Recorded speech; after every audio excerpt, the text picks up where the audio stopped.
Welcome to Ancient Echo. Tonight we sail across stormy seas and step onto the icy shores of a distant past, where fire crackles in longhouse hearths, and the wind howls through pine forests like ancient gods whispering in forgotten tongues. You lie beneath warm blankets while Viking boots stomp through snowdrifts. Iron blades are sharpened by torchlight. Ravens circle overhead, and in the distance, someone is definitely screaming in Old Norse. This is the world of the ancient Vikings, wild, brutal, and endlessly fascinating. A time of sagas and smoke, of glory and grim endings. And let's be honest, you probably wouldn't survive 5 minutes in a Viking winter without crying over your frozen eyelashes. Just saying. So before we jump into this story, please take a moment to like my videos and subscribe to my channel, but only if you actually enjoy and feel comfortable with the stories I tell here. I'd also love to know where in the world you're listening from and what time it is by you. Drop in the comments. Now lie down and relax. Turn off the lights, maybe turn on the fan for some soothing noise, and let's start journey together tonight. It begins in the north. Not just cold north, but snow in your beard, icicles hanging from your eyebrows north. Around the late 700s, in what we now call Scandinavia, Norway, Sweden, Denmark, a cultural pressure cooker is quietly boiling over. The land is rugged. Jagged cliffs rear above freezing fjords. Summers are brief and full of biting flies. Winters are endless and full of regrets.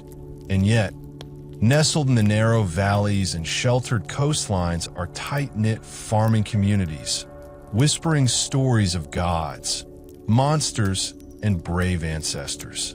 Viking mythology is already centuries old by this point, passed down not through books, which they're not really into yet, but by firelit sagas. These tales are big, bigger than life. Odin, the one-eyed god who traded vision for wisdom.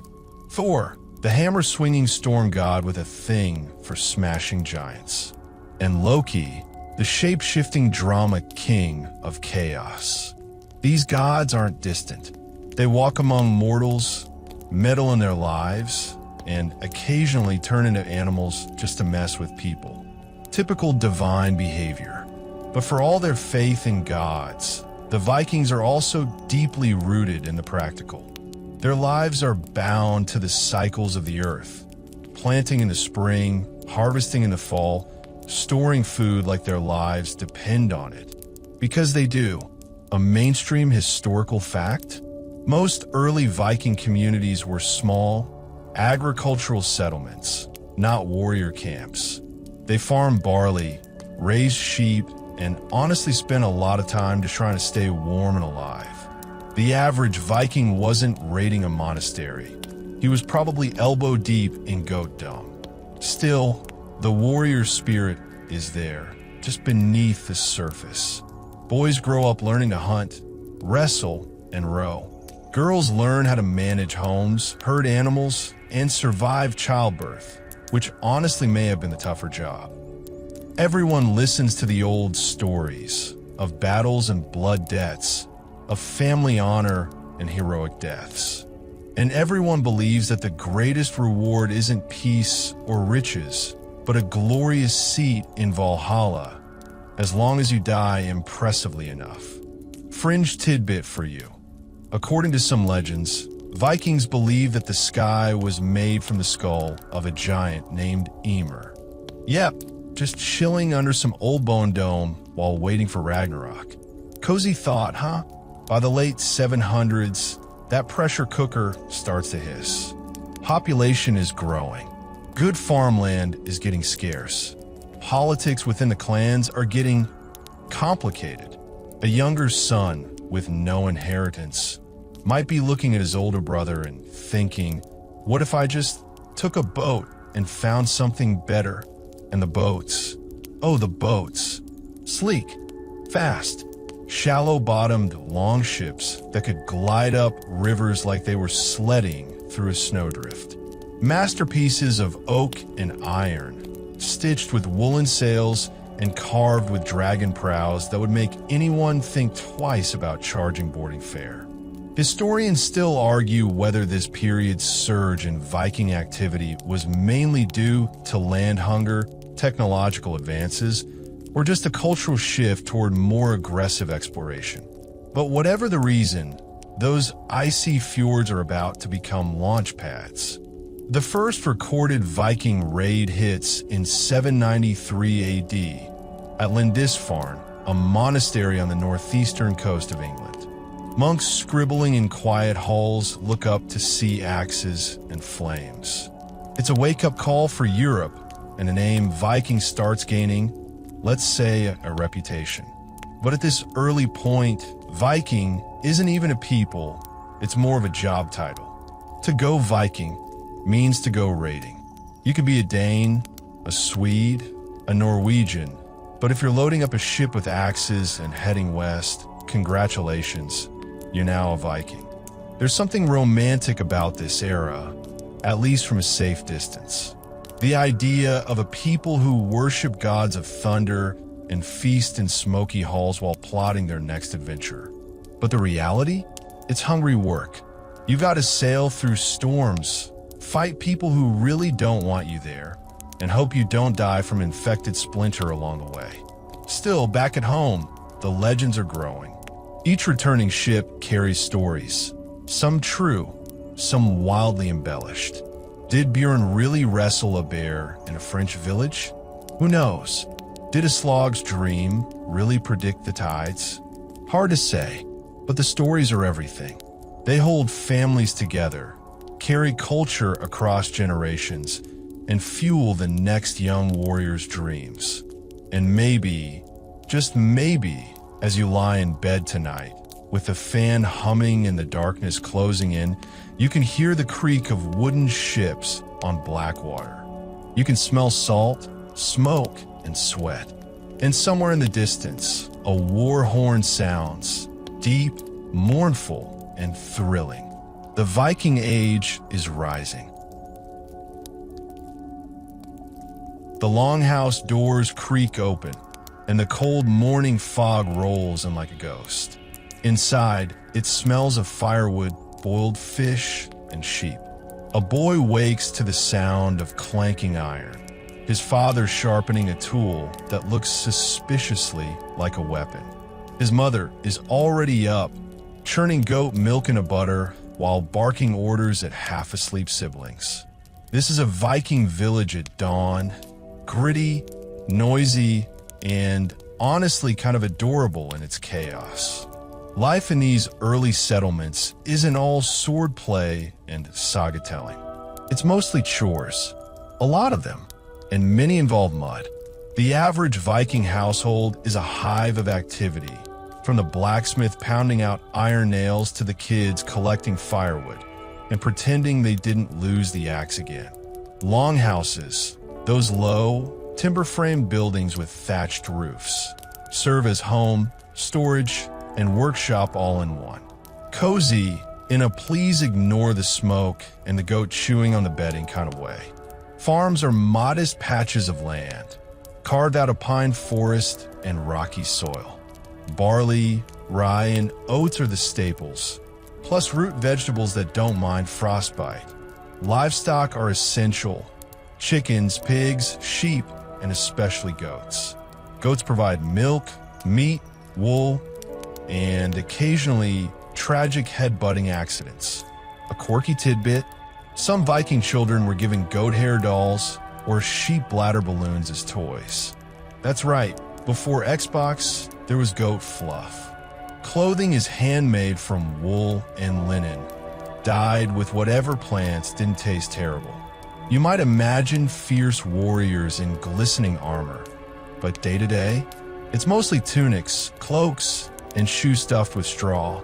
Vikings love their belts, half utility, half fashion statement, and many wore handmade brooches to pin their cloaks, often decorated with spirals, dragons, or knotwork that took hours to carve and exactly 2 minutes to lose in a field. And speaking of fields, agriculture defines everything. Plowing, planting, and harvesting revolve around the brief Nordic summer. Winters are too harsh for anything to grow, so food storage becomes a communal obsession. Grains are kept in clay-lined pits. Dried fish hangs from rafters like salty wind chimes. If a family miscalculates and runs out of food by February, let's just say things get tense. Really tense. Daily life also means dealing with the weather relentlessly. Cold snaps can kill herds.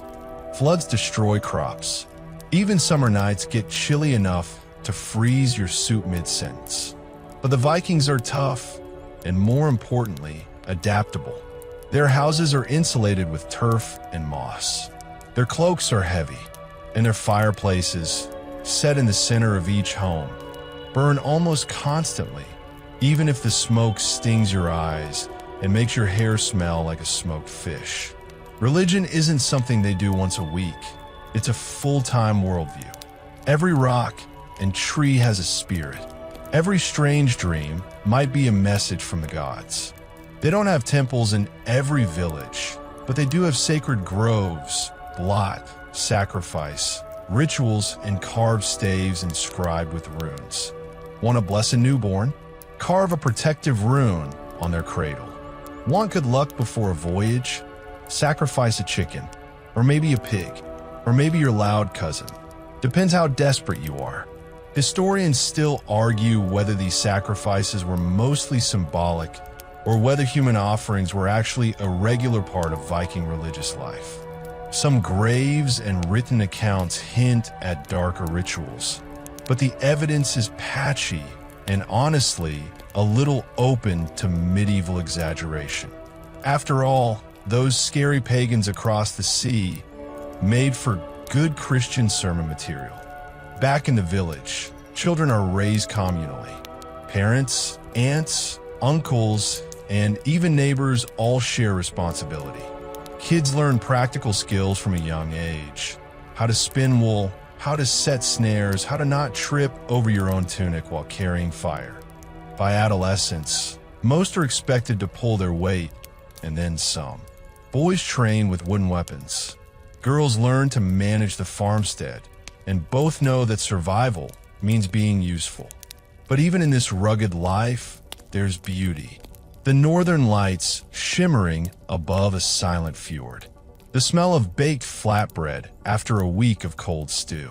The joy of storytelling, of gathering around the hearth and listening to Grandpa embellish the same bear fighting tale for the 90th time, now with even more improbable goats. Leisure, though rare, is deeply valued. Music is played on bone flutes and lyres.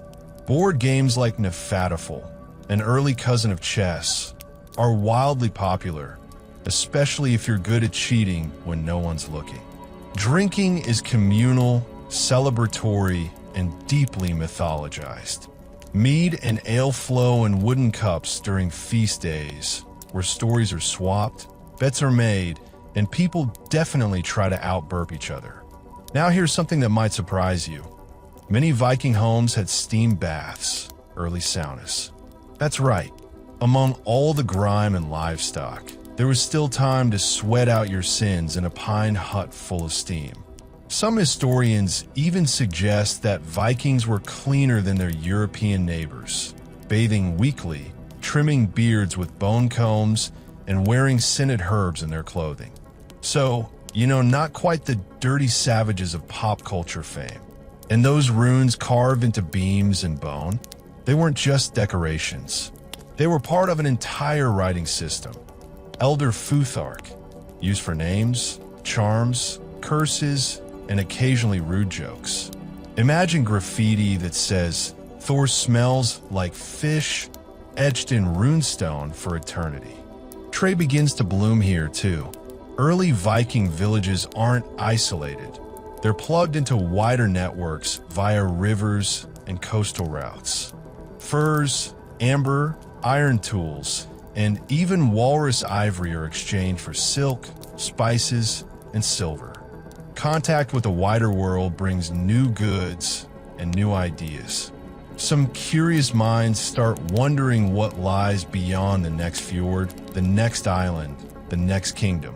But for now, they wait. They train. They learn. The village prepares quietly, like a bowstring being drawn, because soon the sea will call. And when it does, these farmers, blacksmiths, and goat herds will rise, not just as raiders, but as explorers, settlers, and whether they like it or not, legends. The wind shifts, not the usual biting gust from the mountains, but a sea wind, salty, cold, and restless. Down by the water, rows of men and boys gather near the shipyard. The skeleton of a longship lies there, curved like a serpent, still smelling of fresh-cut oak. Beside it, a bearded man wraps leather around a sword hilt while muttering something about the gods and bad nails. The village is no longer just farming. It's preparing for war, or at least for what they hope might become one heck of story. Becoming a Viking warrior is no simple matter. You're not born into it.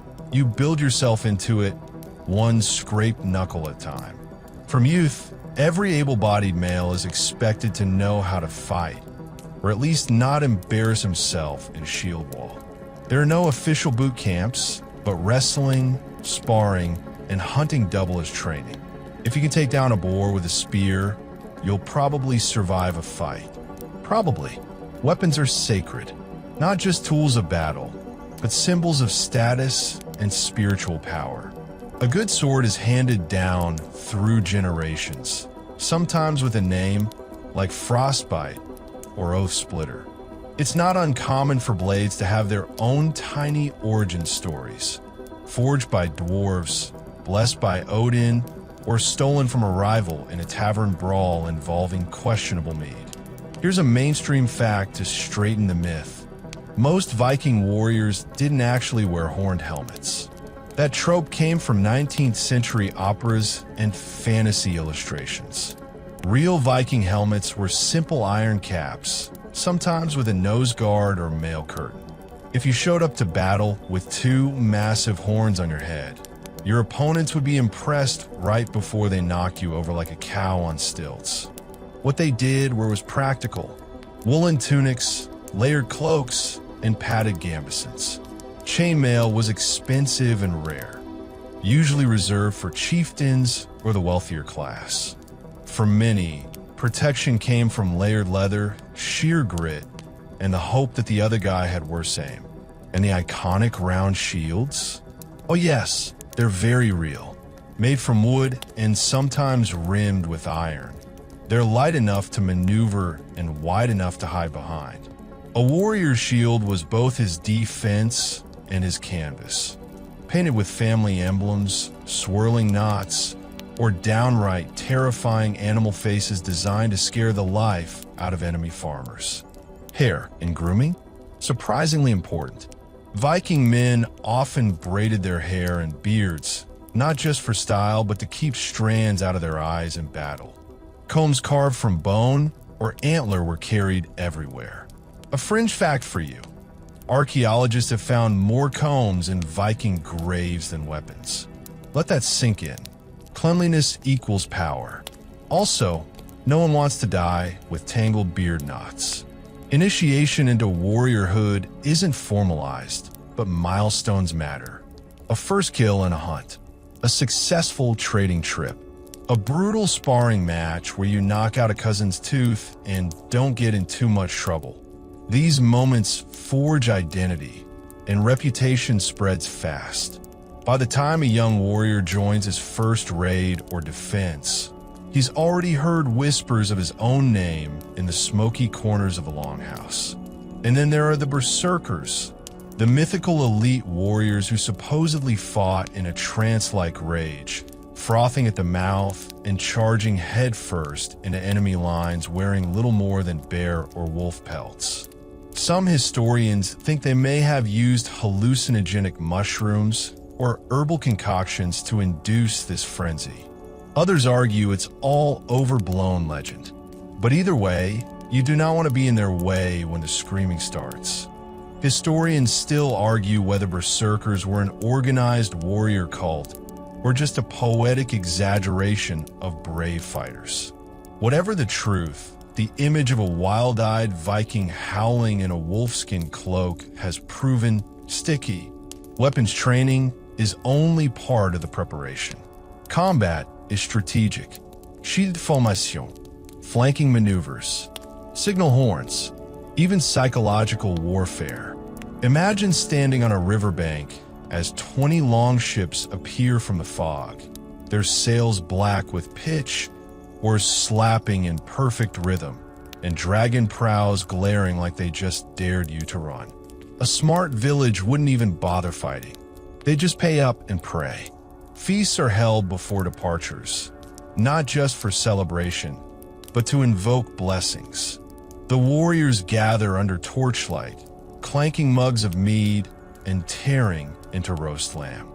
Toasts are made to Odin, to Thor, to Fry, and to that one guy who once slipped on an eel during training and still hasn't lived it down. The atmosphere is rowdy, warm, and buzzing with nerves. Women don't fight in the mainstream Viking armies, but don't underestimate them. Shield maidens appear in some sagas, and while their historic existence is debated, recent graves of armed women suggest that some may have indeed picked up weapons when needed. Viking women also control the home economy, own land, and can even divorce their husbands. You try telling one of them where to put the firewood. Go ahead, I dare you. A quiet moment before departure. A father hands his son a pendant carved from whalebone. A wife weaves a protection charm into her husband's cloak. A mother, eyes steely, kisses her boy on the forehead like it might be the last time. And it might, because once they leave the safety of the village, anything can happen. Storms, sea monsters, betrayals, glory. But none of that matters right now. What matters is that the men are ready. The shields are polished. The swords hang at their hips. And somewhere beyond the horizon, a challenge is waiting. The longships are nearly done. The sea waits patiently. And very soon, the Vikings will answer. The ship creaks like an old man's knees. Waves slap against the hull with lazy menace. Salt stings the air, thick enough to taste, and the smell of wet wood, tar, and damp wool clings to everything. On board, 30 men huddle shoulder to shoulder, rowing in grim silence. Welcome to the glorious world of Viking seafaring, romanticized in sagas, yet very likely to cause back problems and emotional trauma. To be a Viking raider, you first have to survive the voyage. These longships are marvels of engineering, shallow draft, clinker-built, lightweight, but comfort is absolutely not part of the package. There are no cabins, no hammocks, no privacy. You're sleeping on top of your shield, curled around your sword, hoping your neighbor doesn't snore or vomit mead into your boots. Food is basic: dried fish, hard bread, possibly some dried berries if someone remembered. Water? It's in barrels that slosh and grow funky by day 4. Drinking ale is often safer and better for morale. It's a mystery how they didn't all just keel over from scurvy and sadness. Still, they endure, because the sea is their road and their religion, and occasionally their personal nemesis. Navigation, that's where things get interesting. No compasses, no maps, no Google Earth. The Vikings used sunstones, translucent crystals that could detect the position of the sun even on cloudy days. They study bird flights, ocean swells, cloud patterns, and here's your quirky tidbit: whale trails. That's right. Certain whale species migrate in predictable directions, and Viking navigators sometimes used their movements as signposts. They also bring birds in cages, not for snacks, but as organic GPS. When land is near, a bird released from the ship will fly toward the coast. If it circles back, well, better keep rowing, unless you enjoy the company of confused ravens. Of course, ravens are sacred. Associated with Odin, the All-Father, ravens symbolize wisdom, death, and seeing what others cannot.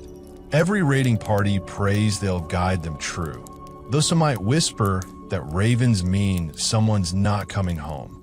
Sea monsters, real or not, haunt the edges of Viking maps. Serpents that can coil around ships, kraken that rise with dripping arms. Historians still argue whether these beasts were metaphors for natural phenomena, giant squids, rogue waves, or just creative excuses for getting lost. Either way, if the waves start frothing and a giant tentacle slaps you away, best to start apologizing to the gods. Weather is the real monster, though. One rogue storm can turn a fleet into splinters. Picture it. The sudden shriek of wind, sails flapping violently, or snapping like twigs. Rain lashes like needles. The sea heaves beneath your feet. A man screams as he's thrown overboard, gone in seconds. Your world is the deck, the dark, and the prayer in your mouth. But survive the storm, and many do. And the reward is a sunrise painted gold across the sea, a calm that feels like the breath of Thor himself, and the sight of a coastline rising like a promise. By the time the Viking ships hit foreign shores, they're exhausted, soaked, but buzzing with purpose. Whether raiding or trading, this part of the journey is rehearsed in dreams. The ship glides silently through a river mouth or a coastal cove. Men grip shields, strap helmets tight, and steel themselves. Here comes the question: do they strike or negotiate? Not every Viking voyage ends in fire and looting. Many come to trade. Furs, iron, amber, even walrus ivory. And Viking traders are surprisingly smooth talkers, using gestures, gifts, and a little muscle to make deals. But let's be honest, those ships weren't built for gentle commerce alone. The raiding instinct runs deep. Early targets are often monasteries, isolated, poorly defended, and full of shiny things. Gold crosses, jewel-encrusted books, silver chalices. The monks? Not exactly trained warriors. A quick raid, some yelling, and boom, back on the ship with loot and legends. And fear spreads. The word Viking begins to circulate across Europe like a curse. From the Irish coast to the English Channel, people light signal fires when sails appear. Kings scramble for defenses. Churches hide their treasures. Some towns even start paying Danegeld, literal protection money, to stop raids. It works about as well as you'd expect. But here's a detail often lost in the blood and bluster. The sea is also a place of deep spirituality for the Vikings. They whisper prayers into the foam. They carve runes into the ship's wood for protection. Some even carry bones or charms, tokens from home, fragments of gods. One popular amulet is Thor's hammer, Mjolnir, worn around the neck like a divine insurance policy. Still, tension runs high on these journeys. Tempers flare, boredom sets in, and sea madness is no joke. Picture 30 sweaty men, armed to the teeth, arguing about whether that shadow on the horizon is Ireland or just another cursed rock. If you're unlucky, you'll find out after 3 more days of rowing in a circle. But camaraderie grows, too. Bonds forged on the waves tend to last. These men joke, insult each other affectionately, swap tales, and sing. Yes, sing. Rowers often chant rhythmic songs to stay in sync. Some are epic ballads of gods and glory. Others are crude ditties about fish and regrettable romances with witches. Eventually, landfall. The prow scrapes on a sand or stone. The ship rocks as warriors leap out, weapons in hand. Some kiss the ground. Others scan the tree-line with practiced wariness. This could be the start of a battle or a banquet. Viking raids have begun. The longships have arrived, and Europe is about to learn just how far the North will reach.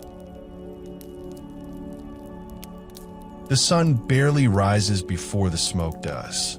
It starts with a quiet ripple across the water, a glint of steel, a flutter of sail, the distant beat of oars. Then the silence shatters. War horns howl like wounded wolves. Men rush to shore, cloaks flapping, shields raised, axes gleaming. Cows moo in protest. A monk drops his quill. The Vikings have come. This isn't a random act of chaos. It's strategy. It's reputation building. It's business. Raiding begins as something practical. A solution to overpopulation, limited farmland, and a growing hunger for wealth and fame. Why scrape turnips in the snow when you can sail across the sea and walk off with someone else's gold? Possibly while singing a victory song. The 793 AD attack on the monastery at Lindisfarne marks the first documented Viking raid, and it sends shockwaves through Europe. Imagine the scene. Peaceful monks in brown robes, heads bowed in prayer, suddenly confronted by shouting, snarling men with axes and zero patience for holy vows. It's terrifying, confusing, and entirely unexpected. That's the thing. Vikings don't fight like European armies. There are no banners, no drawn-out formalities. They hit fast, vanish faster. It's guerrilla warfare with a side of theatrics. But they don't just take, they ransom. A mainstream historical fact. Vikings quickly realized that terrified kings would often pay massive sums to avoid a bloodbath. This payment became known as Danegeld, and yes, it worked often enough that it became a reliable income stream. One particularly fed-up English king once paid over 36,000 pounds of silver to make the Norsemen leave. They left, then came back a year later for the sequel. Towns learn to listen for the horns and look for the sails. Children are taught to hide in the woods.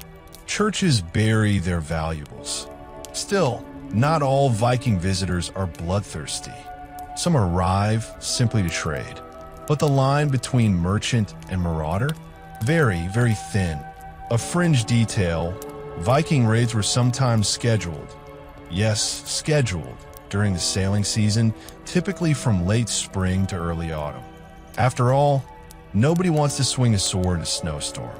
The rest of the year is for planning, repairing ships, and bragging about who got the most loot or the prettiest foreign goat. Not every raid goes smoothly. Some are met with surprising resistance. Local militias, hired mercenaries, or just angry townsfolk with pitchforks and a bad attitude. A few Viking parties are slaughtered. Others get lost. Occasionally, a chieftain realizes too late that monastery of St. Egbert actually had some very large, very violent guards. Still, the rewards keep coming. Gold, silver, spices, cloth, tools, livestock, even captives. Slavery is a brutal but common part of the Viking economy.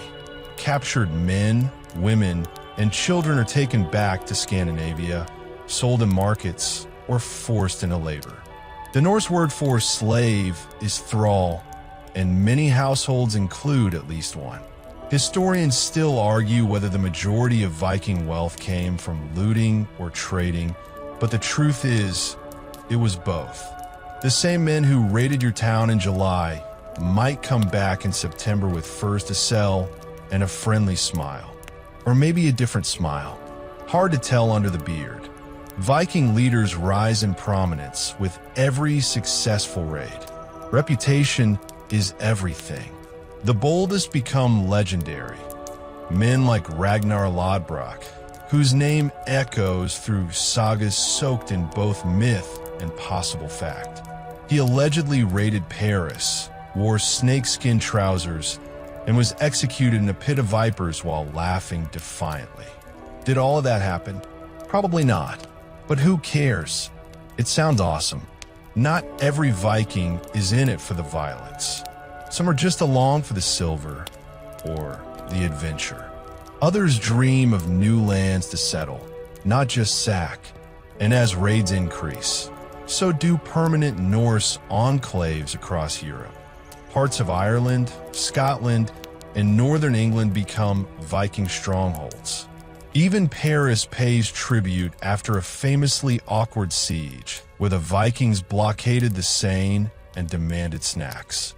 A quirky tidbit: the Vikings once dragged their ships over land in France to bypass fortified bridges. Just picture it: dozens of grunting warriors hauling a warship across a muddy road while arguing about which idiot forgot the axle grease.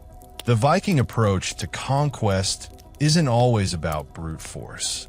It's often negotiation, marriage alliances, or simply outstaying the welcome until the locals give up. A tactic as old as time. Wear them down, then invite yourself to dinner. And then there's the terror factor. Europeans begin to speak of the Northmen with dread. They describe them as giants, demons, even beasts who drink blood and howl at the moon. In truth, many Vikings are average height, shockingly clean, and prone to dad jokes. But myth spreads faster than sailboats, and soon, even saying the word Viking is enough to make a village light the warning fires. Back home, rating glory feed status. Chieftains throw feasts with imported wines. Warriors return with silk tunics and silver brooches. Children listen wide-eyed as their uncles describe burning churches and sailing through mist so thick it swallowed the sun. Whether exaggerated or not, these stories shape the next generation of explorers. And among all this chaos, an idea begins to form. If we can raid and ransom, why not stay? Why not build something bigger? Because for every burned monastery, there's a farm somewhere waiting to be tilled, a valley waiting to be claimed, a coastline waiting for longships to return, not to pillage, but to plant roots. The Vikings aren't just raiders anymore. They're becoming settlers, and the horizon just got a little wider. The longship slides ashore without a sound. No war horn, no screaming, no smoke curling from burning thatch. Just a quiet crunch of hull on sand and the distant cry of seabirds. A man steps off the boat and plants his spear, not in someone's chest this time, but in the soil. Around him, others unload planks, livestock, and sacks of grain. This isn't a raid. This is a beginning. Viking expansion shifts in the 9th and 10th centuries. Raiding still happens, of course, but more and more Norsemen are staying, settling, colonizing, building something lasting in foreign lands. And it starts in places that feel just barely familiar, like Iceland. Iceland is remote, volcanic, and to most people of the time, completely uninhabitable. But not to the Vikings. They see potential: fresh land, no kings, and just enough grass to keep sheep from riding. Around 874 AD, Norse settlers arrive in significant numbers. They carve out homesteads, name every mountain twice, and build one of the world's oldest functioning parliaments, the Althing, founded in 930. Yes, a fringe tidbit. Vikings invented one of the earliest forms of democracy in Iceland, where laws were recited aloud once a year in a massive open-air gathering. Imagine a law conference crossed with a camping trip, where half the attendees are armed and the other half are sheep. Settling is tough work. These aren't raiders with pockets full of gold anymore. They're farmers, Craftsmen, builders, parents. They have to clear land, build turf houses, and survive winters that are about as forgiving as Loki in a bad mood. Crops fail, livestock freeze, and volcanic eruptions occasionally remind everyone that Iceland is still basically a giant geological tantrum. But they endure, and they spread. From Iceland, some sail further west to Greenland. Around 985 AD, Eric the Red, yes, he of temper issues and Redbeard fame, leads settlers to this frozen coast. He names it Greenland, an impressive marketing decision, considering large chunks of it are, well, not green. But it works. Kolonistariv. Communities form. The Norse even build churches and import bishops, because even axe swingers sometimes want absolution. Yet Greenland never thrives the way Iceland does. The soil is poor, trade routes are thin, and the winters? Brutal doesn't begin to cover it. Still, these settlements last for centuries, holding on in defiance of climate, isolation, and shifting sea ice. Historians still argue whether these Norse Greenlanders eventually died out, assimilated with the Inuit, or just said nope and went back to Iceland. But let's rewind a bit to the British Isles. By the mid-9th century, Vikings aren't just raiding. They're settling in England, Scotland, Ireland, and the Isle of Man. They build long houses, forge alliances, and occasionally marry into local dynasties. Dublin, for example, becomes a major Norse trading hub. Yes, Dublin. That Dublin. Founded by Vikings who wanted a port, a market, and possibly fewer arrows flying at their heads. In England, Norse rule expands into a region called the Danelaw. Basically, here be Vikings on the map. Laws shift, language blends, and place names start sounding suspiciously Scandinavian. Ever wonder why so many English towns end in by, like Whitby or Derby? Thank your local Norse invader-turned-neighbor. Cultural exchange happens slowly but surely. Viking settlers adopt local customs. Locals borrow Viking words, tools, and recipes. It's not always peaceful. Clashes and rebellions are frequent. But over time, the identities blur. What begins as invasion becomes integration. And sometimes it gets awkward.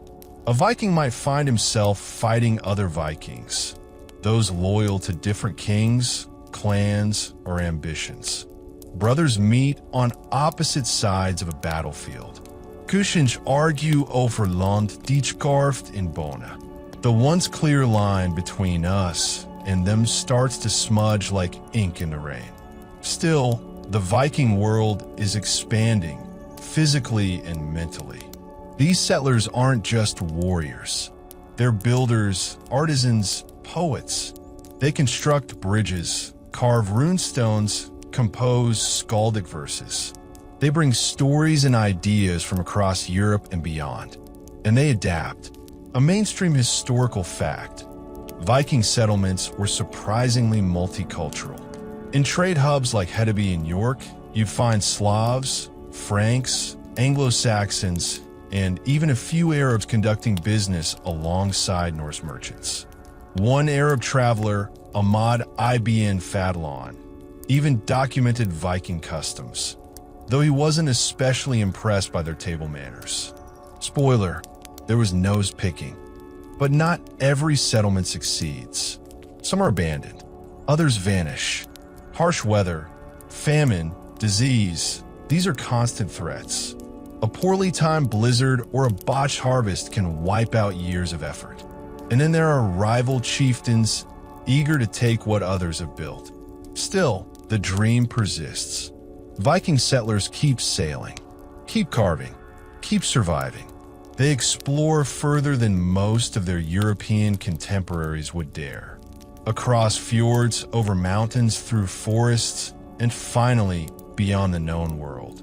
Because even as villages are founded and churches are raised, a question lingers on every Viking's lips. What lies past the edge of the sea? The answer will change everything. The wind bites colder here, sharper, stranger, and tinged with mystery. The sea stretches endlessly west, a dark mirror that swallows ships and secrets alike. Most sailors turn back, but not Leif Erikson. He stands at the prow, eyes scanning the horizon, cloak snapping in the Atlantic spray. He's not searching for treasure or villages to raid. He's chasing whispers, rumors of land beyond Greenland. And sometime around the year 1000 AD, he finds it. Vinland, at least probably. Leif is the son of Eric the Red, the same Eric who sold Greenland to settlers like it was beachfront property instead of a tundra nightmare. But Leif is different. Less rage, more curiosity. A thinker, a Christian, even, which already puts him slightly at odds with his father's gods.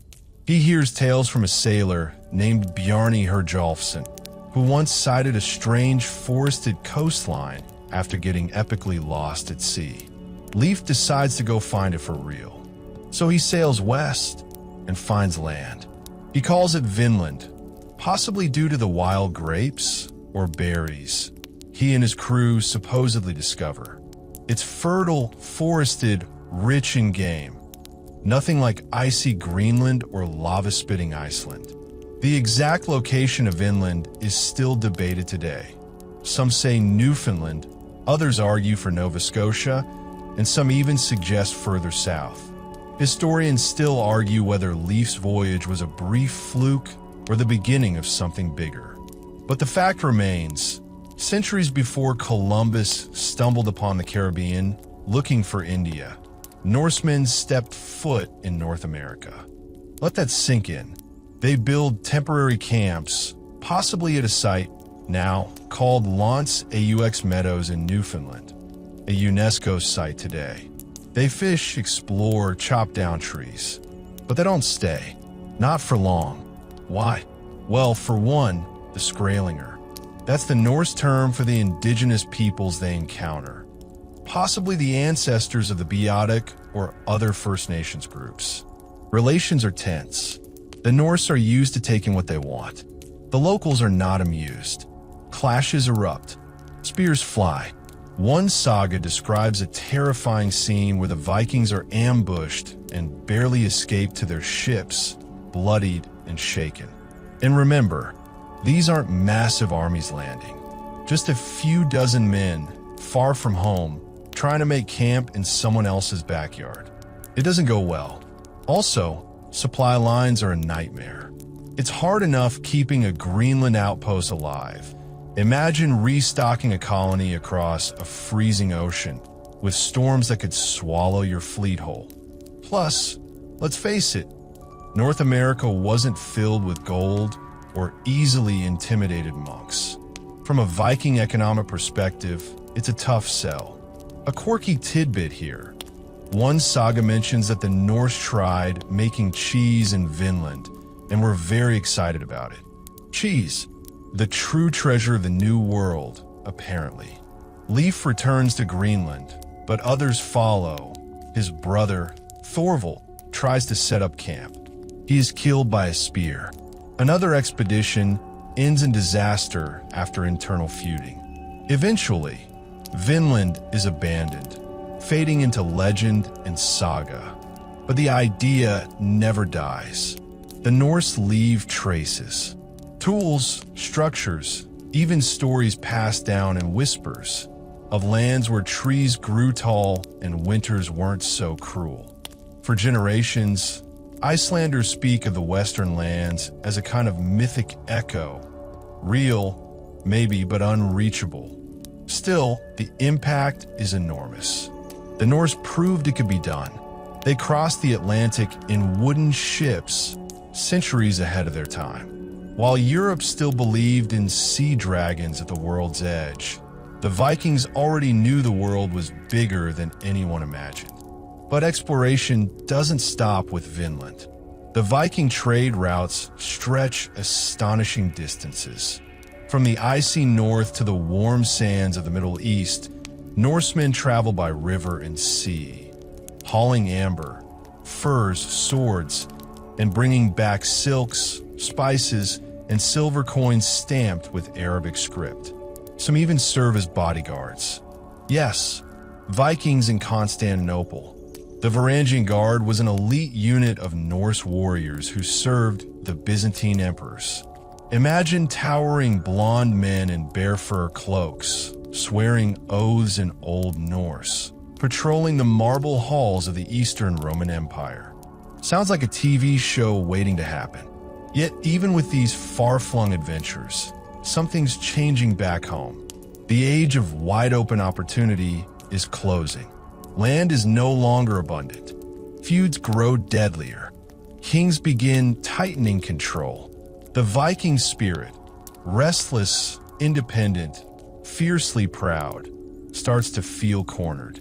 But the stories of the West remain. Tales of Vinland, of whales the size of long houses, of forests too vast to explore. For some, it's just bedtime nonsense. For others, it's a lost dream, a reminder of when the sea led to something entirely new. And as the world shifts and the Vikings begin to change with it, one thing is certain. They were the first across the Atlantic from Europe, the first to touch the new world with hands calloused by oars and battles, the first to say, "What if there's more?" And for a brief moment, they found it. The clang of swords fades. The war horns fall silent. And in their place, bells, church bells, ringing from wooden towers built in once pagan villages, echoing through fjords where long ships once launched, calling the faithful to worship, not Odin, not Thor, but the Christian God. The Viking world is changing and fast. Christianity doesn't arrive all at once, or even peacefully. It creeps in slowly, on the backs of traders, through whispered conversions, in treaties inked with both blood and holy water. At first, it's just another foreign curiosity, a new god in a world already bursting with them. But by the 11th century, the old gods are fading and the cross is rising. Norway is one of the first to fall, or rather be dragged, into the Christian age. Enter Olaf Tryggvason, king, warlord, and part-time baptizer by sword. He doesn't ask people to convert. He demands it. And if you refuse, well, hope you're good at swimming with rocks tied to your feet. Olaf's reign in the late 900s is short, but impactful. He burns temples, breaks idols, and establishes churches. His successor, Olaf II, later Saint Olaf, continues the campaign. By 1030, Christianity is more than just tolerated in Norway. It's law. Pagan rituals are outlawed. Blot, sacrifice ceremonies become criminal acts. Runestones start to include crosses. Denmark follows suit, driven by King Harald Bluetooth. Yes, the guy your phone is named after. He converts to Christianity around 960 AD, allegedly after a monk performed a miracle by holding a hot iron without burning himself. Harald then declares his entire kingdom Christian, which is exactly the kind of executive decision. That makes priests cheer and old gods sulk. Sweden takes a bit longer and more cautiously. The Uppsala Temple, one of the last major pagan strongholds, stands until the 1080s. Its destruction is a symbolic end. Thor's hammer is replaced with a cross. The gods of thunder and mischief are shoved into sagas and memory. Historians still argue whether most Norse conversions were sincere or simply pragmatic. Aligning with the church meant access to trade, alliances, and legitimacy in the eyes of Europe. Some Vikings just wanted to sell more furs. Others genuinely believed in salvation. Many probably hedged their bets, attending Mass by day, whispering to Odin by night. Cultural shifts follow religious ones. Burial practices change. Cremation gives way to inhumation. Weapons are buried less often. Crosses appear in graves. Runes, once sacred, are now quaint or forbidden. Latin creeps into record-keeping, and literacy begins to spread, slowly, selectively, like frost across a meadow. A quirky tidbit: some runestones from this transitional period are hybrids. Christian crosses surrounded by traditional Norse knotwork, or inscriptions thanking Christ and Thor for a safe journey. Spiritual multitasking at its finest. The shift isn't just theological, it's political. Centralized monarchies emerge. The age of independent jarls, raiding bands, and loose alliances begins to crumble. Kings consolidate power, often using Christianity as a glue. The church supports them, and they, in turn, enforce the church's moral and legal codes. Longhouses give way to stone churches. Feast days are replaced with saint days. Instead of boasting about battle glories, nobles now sponsor monasteries. Axes are still around, but now they're mostly ceremonial, or decorative, or hanging awkwardly behind a priest's pulpit because old habits die hard. Back in the villages, the transformation is more gradual and more complex. Old rituals persist in secret.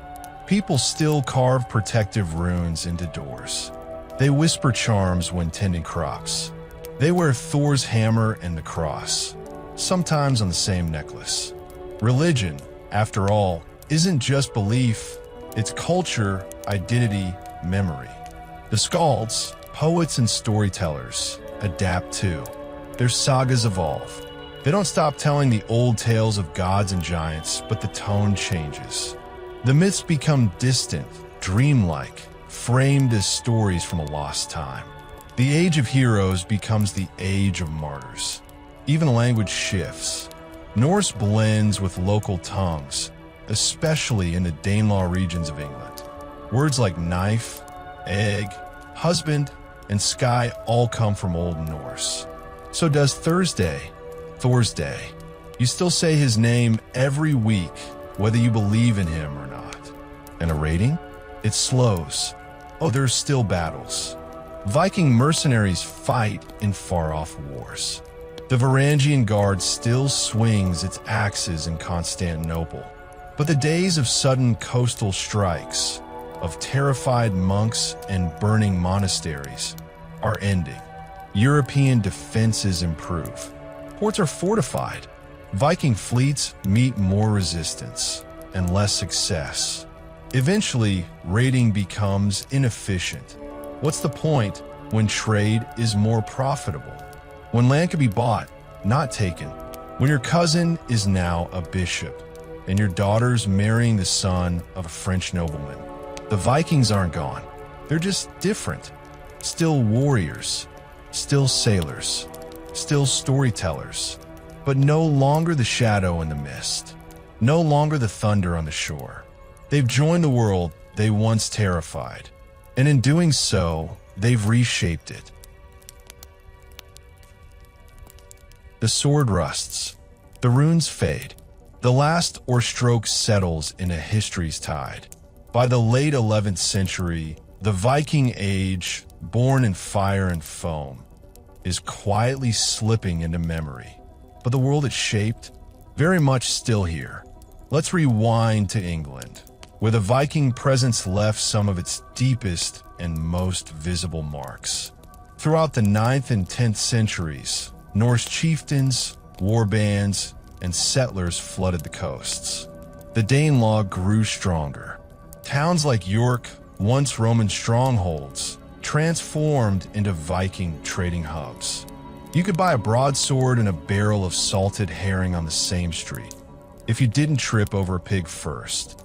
And yet, even this grip begins to loosen. Enter King Alfred of Wessex, a man who wakes up one day and decides he's had enough of these Nordic gentlemen showing up uninvited. He organizes defenses, builds fortified towns, known as Buzz, and, in one of his savvier moves, begins training a navy to fight the Vikings at sea, where they usually feel invincible. Eventually, England is unified under Alfred's successors, and a back-and-forth struggle begins. Anglo-Saxon kings retaking land, Norse kings reclaiming it, over and over. At one point, England even has a Viking king, Cnut the Great, who rules not just England, but Denmark and Norway as well. It's a neat little Scandinavian empire, and for a brief moment it works. Cnut is clever. He keeps the peace, plays nice with the church, and tries to blend Norse and Anglo traditions. A fun fringe detail: he once commanded the tide to stop in a demonstration of humility before God, proving that even kings can't control the sea. Spoiler: the sea didn't stop, but after his death, his empire crumbles, and the Anglo-Saxons reclaim the throne. Until 1066, that is. This date might ring a bell. Harold Godwin's son, the last Anglo-Saxon king, fends off a massive invasion at the Battle of Stamford Bridge, facing none other than King Harald Hardrada of Norway. The Vikings give it everything, but they lose. It's a brutal fight, and Hardrada, one of the last great Viking warlords, dies with an arrow through the throat. Historians still argue whether this was the true end of the Viking Age, but it's certainly symbolic, because just 3 weeks later, William the Conqueror arrives from Normandy and defeats Harold at the Battle of Hastings. That's right, the last Viking invader softens up England, only for a descendant of Vikings, William, a Norman duke with Norse ancestry, to swoop in and take the crown. History's got a twisted sense of humor sometimes, and so the Age of Raiders turns into the Age of Royalty. Back in Scandinavia, the change is just as pronounced. Kings consolidate power, churches dominate towns, pagan temples fall into disrepair, longships are replaced with trade cocks, even the iconic Viking aesthetic softens. No more bear cloaks and bone necklaces. Now it's velvet tunics and tax ledgers. Probably some uncomfortable hats, but their legacy is everywhere. Look at the maps. Dozens of towns across England, Ireland, and Scotland bear Norse names. Look at language. Words like window, literally windeye, knife, and awkward all come from Old Norse. Look at the bloodlines. Viking DNA runs through millions of modern Europeans, some of whom still wear Thor's hammer as jewelry, whether for fashion or ancestry. Viking descendants don't disappear. They become kings of England, dukes of Normandy, princes of Kiev. They help found Russia, influence Byzantine politics, and explore parts of the world no other Europeans dare touch. They carve their place in the medieval world, then rewrite what it means to be Norse. Even the sagas, written down centuries after the Viking Age ended, keep the old world alive. Stories of gods, frost giants, doomed lovers, and dragon slayers. They blend myth with memory, dream with detail. Are they accurate? Not always, but they're honest in a way that every campfire story carries a kernel of truth, even if it's buried under 3 layers of bravado. A quirky footnote: Icelandic sagas are considered by many historians to be some of the most significant literary achievements of the medieval world. Stark, poetic, sometimes absurdly understated, Thorstein received a spear through the stomach. This displeased him. They offer a rare Norse perspective on the age now fading. But while the culture shifts, some things endure. The sea still calls. Descendants of Vikings continue to sail, trade, and explore. The Norse tradition of independence and resilience lives on in Scandinavian law, literature, and lifestyle. Even the old gods find new life in art, film, and occasionally Marvel franchises. And there's one more quiet thread tying it all together: memory. The Viking Age doesn't end with a bang. Not a final raid, not a last burning ship, not even an arrow to the knee. It ends with absorption, with adaptation, with a people folding into a broader Europe, their spirit intact, their name echoing across history like a fading war horn over water. You can still hear it if you listen closely. A whisper in the fjords, a dragon head on a weathered prow, a rune half-carved in the roots of an old tree. The Vikings are gone, but they are not forgotten. The fire is low now. The feast is finished. Outside, the wind hums across the hills like a lullaby, rustling the thatched roofs of a village once steeped in saga and song. It's hard to believe this quiet land once launched thunder across Europe. But history is like that. Noisy for a while, then silent, then remembered. In the aftermath of the Viking Age, Scandinavia doesn't vanish from the world stage. Instead, it reshapes itself. Take Sweden. Once a patchwork of rival chieftains, it slowly solidifies into a monarchy. Trade remains strong, particularly through the Baltic Sea. Cities like Sigtuna become economic centers. But the Viking urge to explore shifts inward to governance, religion, and diplomacy. Norway, land of fjords and fearless seafarers, consolidates as well. The age of Jarls ends, and a centralized monarchy rises. Christianity becomes the norm. The wild, unpredictable raids are replaced by laws and alliances. Norway's vast coastline no longer launches invasions. It harbors trade ships and fishing fleets. And Denmark, perhaps the most aggressive of the three, becomes a medieval powerhouse. Danish kings extend influence into England, Germany, and beyond. They mint coins, codify laws, and rule with a mix of Norse charisma and European politicking. In time, they become just as entangled in the shifting alliances and backstabbing intrigue of medieval Europe as any French duke or German emperor. Yet even as they evolve, a question lingers. What does it mean to be a Viking now that the Viking Age is over? Because the age defined them. It shaped their myths, their names, their bones. It gave them heroes, villains, and tales to carry through generations. And now it's gone, but not completely. A mainstream historical fact. Many Viking descendants still maintained oral traditions for centuries after their ancestors had swapped axes for rosaries. Stories passed from parent to child through winter nights and long sea journeys. Some of these were eventually written down in the 13th century, forming the sagas we know today, testaments to memory, resilience, and the desire to be remembered. The term Viking itself was never a self-identity.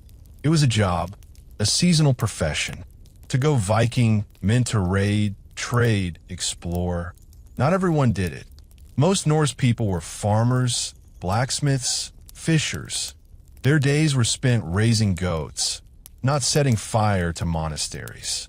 But the legends that survived, they focused on the extraordinary, on the ones who left and came back with stories and scars.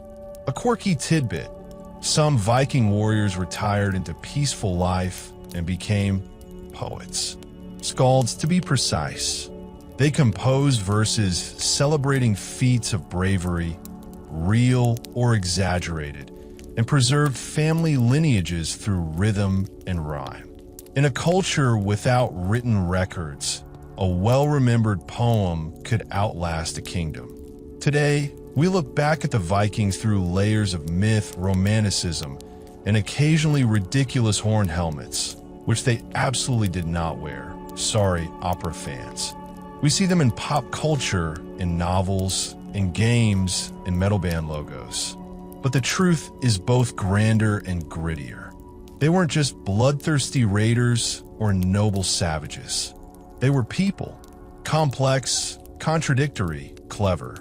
They worshipped gods who demanded sacrifice and told stories about talking squirrels that spread gossip between world trees.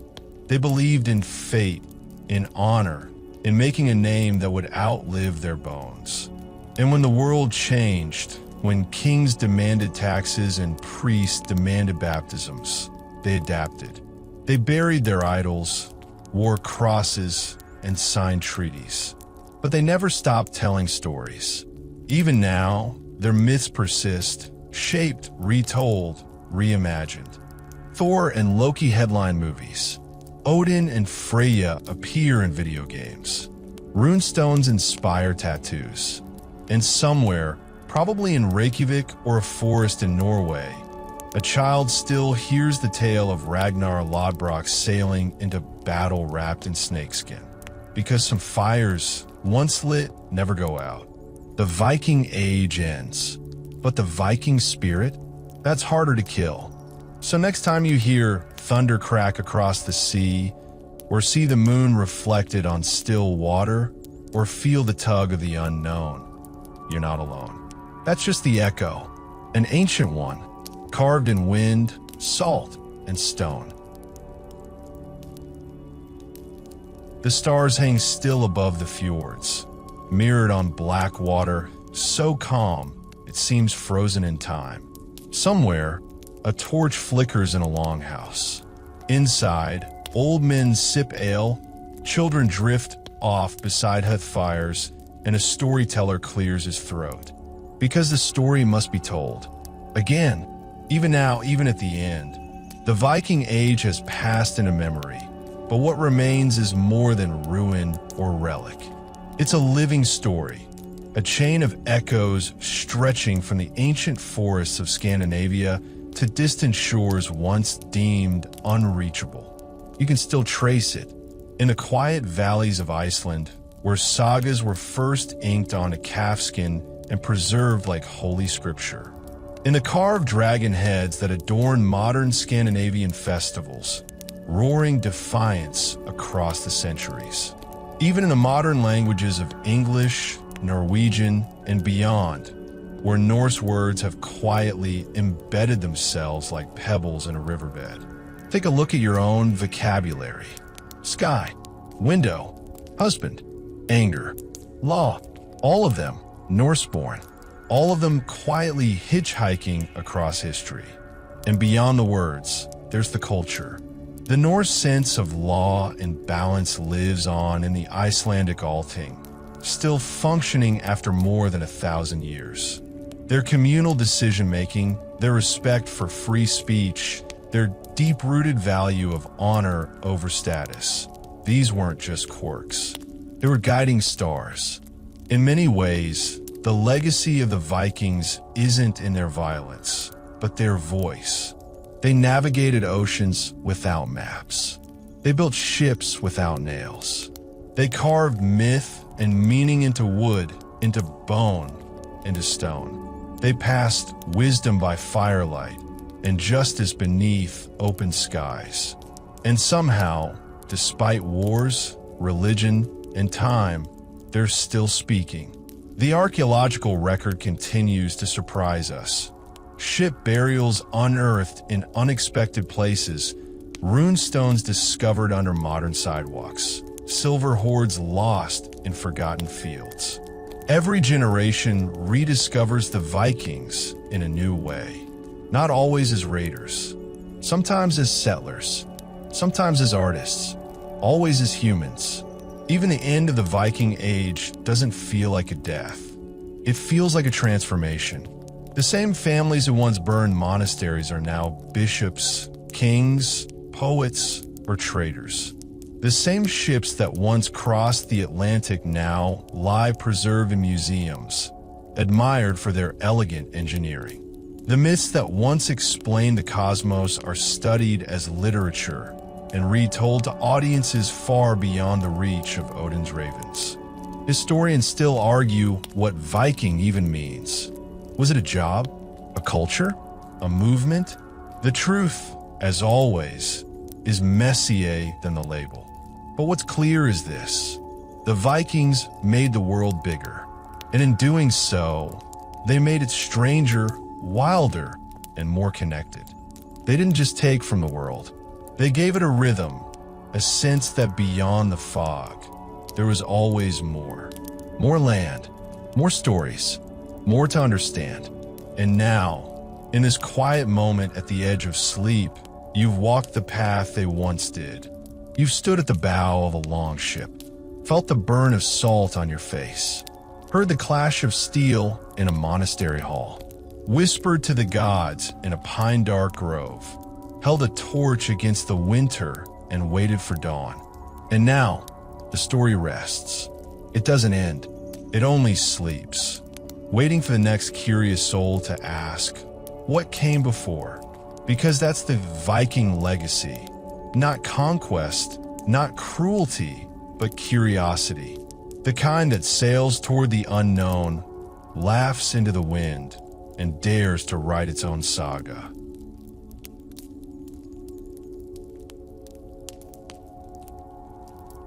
And now, the sails are furled. The fire is burned low. The stories are done, for tonight at least. The longships sleep on calm waters, their dragon prows watching over quiet shores. The warriors have sheathed their swords. The poets have set down their verses. And the gods? They rest in memory, woven into tales whispered under stars. Your eyes are heavy now. Let them close. Feel the cold sea air fade into a gentle breeze. Hear the creak of the ship dissolve into silence. You're far from the raids and roaring feasts now. Far from the clash of kingdoms, the thunder of hooves, the smoke curling over distant hills. You are safe, still, at peace. Let the voices of the past drift away, slow and soft like echoes in the fjords. Let the weight of centuries settle gently over your thoughts. No need to hold on to anything now. No shields, no stories. Just the soft rhythm of breath, the comfort of stillness, and the fading glow of ancient fires. Imagine the last Viking watching dawn rise over the North Sea, knowing it's time to return home. Now you do the same. Sink into the earth, the quiet, the dream. Let the world slip from your shoulders. You've traveled far tonight, from the icy coasts of Norway to the green shores of Vinland, from Odin's halls to Christian bells, from axe to altar. Now rest. The saga can wait. Sweet dreams.